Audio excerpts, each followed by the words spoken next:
So the lines, since we're not talking to you tomorrow, the lines we saw today, are they going to be similar for the game tomorrow? Not sure.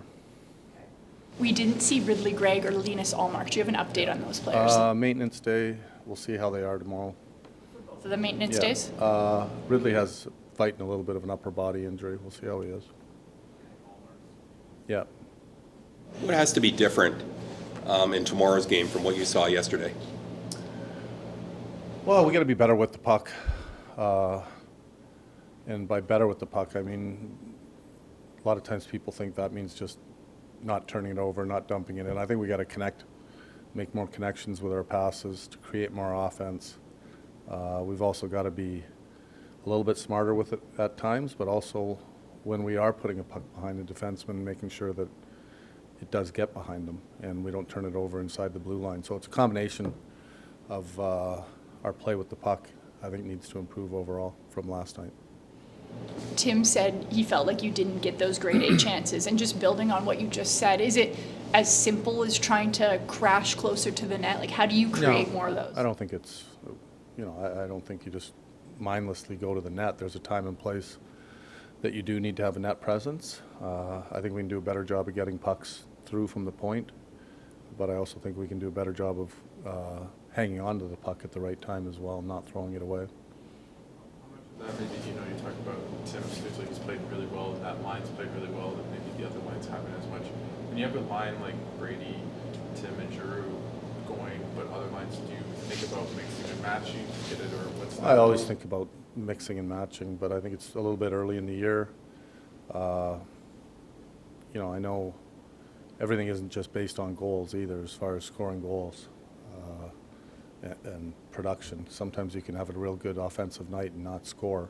So I also think, we're still finding our game. I don't know if every player on our team you can sit and say that they're playing their best game, and you could say that a lot about a lot of teams in the NHL right now. It's early in the year, and the intensity of the games are higher than they were in exhibition, and you're going to have nights where maybe you're not perfect yet. When you guys were, pardon, you want to go ahead, Jackson? Just you gauge, you mentioned that it's early in the year and you're willing to stick with the lineup, but how do you gauge changing the lineup at a certain point, but also kind of letting it play out over time and just seeing how it works? First of all, I want to see guys.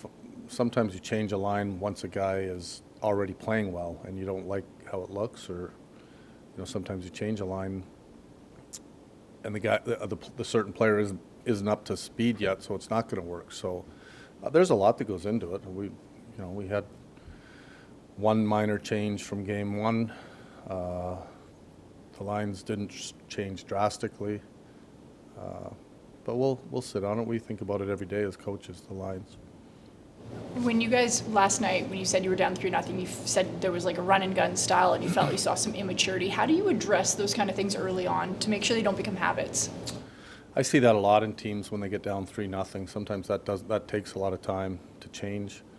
I felt like when it was 2-0, understanding that was maybe even more of a crucial time to stick with the game and not let it get away. I think we'd only allowed 10 or 11 shots at 2-0. We're playing a pretty good game at that point. Probably unlucky to be down 2, and you really just want to keep playing the same way, get a goal, and then tie it up. And there's a lot to learn for new teams, young teams, new coaches, and they're still learning. A lot of little things just about me as well. The things you mentioned you're learning about you as a coach, do you think this team? Well, even things how you call lines on the bench, how you coach, how you treat guys during turbulent times or good times, and you'd be surprised from coach to coach how it changes how they run their bench, even as far as who's up, who's going, changing the lines on the fly, how you address your team, your tone, all that stuff. What do you think the biggest challenge about the LA Kings is going to be tomorrow? They're a good team. They've got their group moving in the right direction now for a couple of years. They've had some hard-fought playoff series. They're just a good team, top to bottom. They're one of the teams that have been in the playoffs and expected to make the playoffs. It's going to be a good test. From when you Played in the NHL. Did you, or even beyond that, did you have any relationship with DJ Smith at all, the former coach? Yeah, I've known DJ for a while. Just, we coached junior at the same time, so I do know him a little bit. How do you feel, like a lot of the players here, that was the only coach they knew until Jacques came in and then yourself. Do you think they're going to get up for it a little bit more playing their former coach? I don't think players think of it that way, to be honest. I know they got a lot of respect for DJ. He built great relationships with him. I've known DJ quite a while, consider him a friend, and we've talked several times. Tomorrow's Thanksgiving Day, and I think we associate it with family and giving thanks. When you reflect back, was it a big deal in your family? I'm speaking of when you were young. Was Thanksgiving Day that kind of a family get together, or what do you think of when you think of Thanksgiving? Pretty well exactly what you just said. Time to think about your family. Be thankful for what you have. As a child, I know that I have good memories spending that day, eating turkey, being together, a little bit like Christmas. And, we're all fortunate that we get to play in a great league. The NHL's, not only is it a great league, but it's also a privilege to be in it. Back to and the sacrifices, the things parents go through. Again, you're a hockey player. When kids are in sports, the parents do an awful lot of things. And I think maybe at the time it kind of flies under the radar for the kids. Don't really. Do you ever say to your parents, I appreciate everything you did? I hope I have said it enough because, most people that get anywhere in life, or a lot of people that get anywhere in life, their parents have helped them and supported them along the way and gone through not only good times, but a lot of hard times when a child's down or not doing as well. And, that's why being a parent is such an important thing. Is there any way you prepare the team a bit differently in the morning, given it's one of these afternoon games? A little bit. Our meeting times change a little bit. We do a little bit more nighttime meeting. When you have a nighttime game, you're getting some meetings out of the way in the morning. So you're doing it all at once. But the guys they're used to it. There's a lot of afternoon games. It's the same for both teams.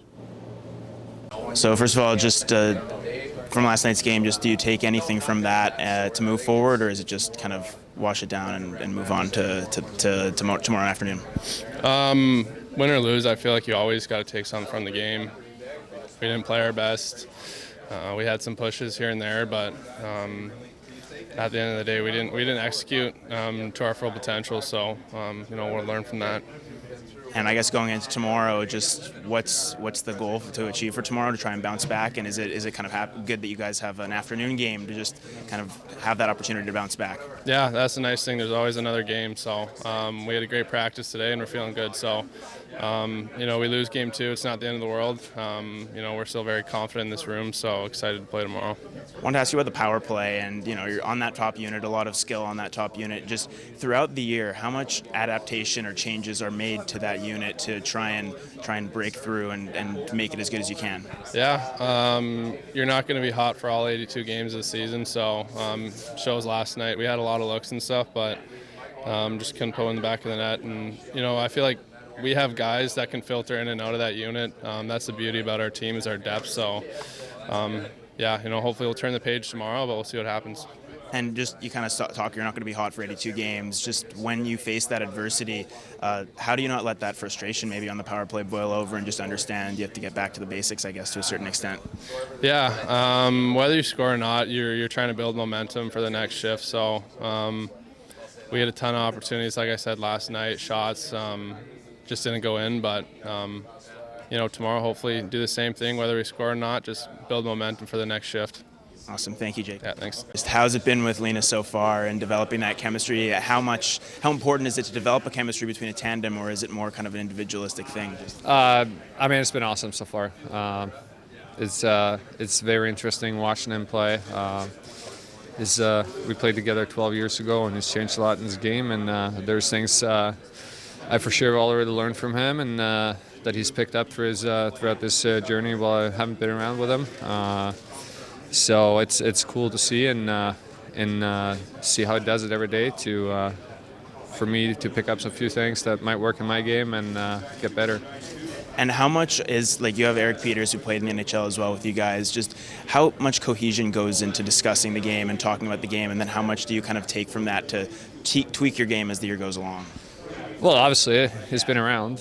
He knows the mental part of it. He knows the technical part of the game, and obviously he has a lot of knowledge. And it's a ongoing discussion all the time. Is there anything we can tweak? Anything we can do better? Both with him, with Linus, like everybody has different experiences, and it's good to have a conversation all the time and a discussion go on, which has been really good so far. And just one more for you. How much experience do you take from your career so far into this season where maybe expectations are a little bit more elevated for the team? Just how do you kind of take what you've learned from your career so far into this season? I mean, at the end of the day, it's about find your own game and focus on that and try to be ready whenever it's time. And that's what I try to focus on every day. As I said, having a discussion with Peters every day and find the right workload, find the details to get better at, and just work for that and work for the opportunity. Awesome. Thank you. Thank you.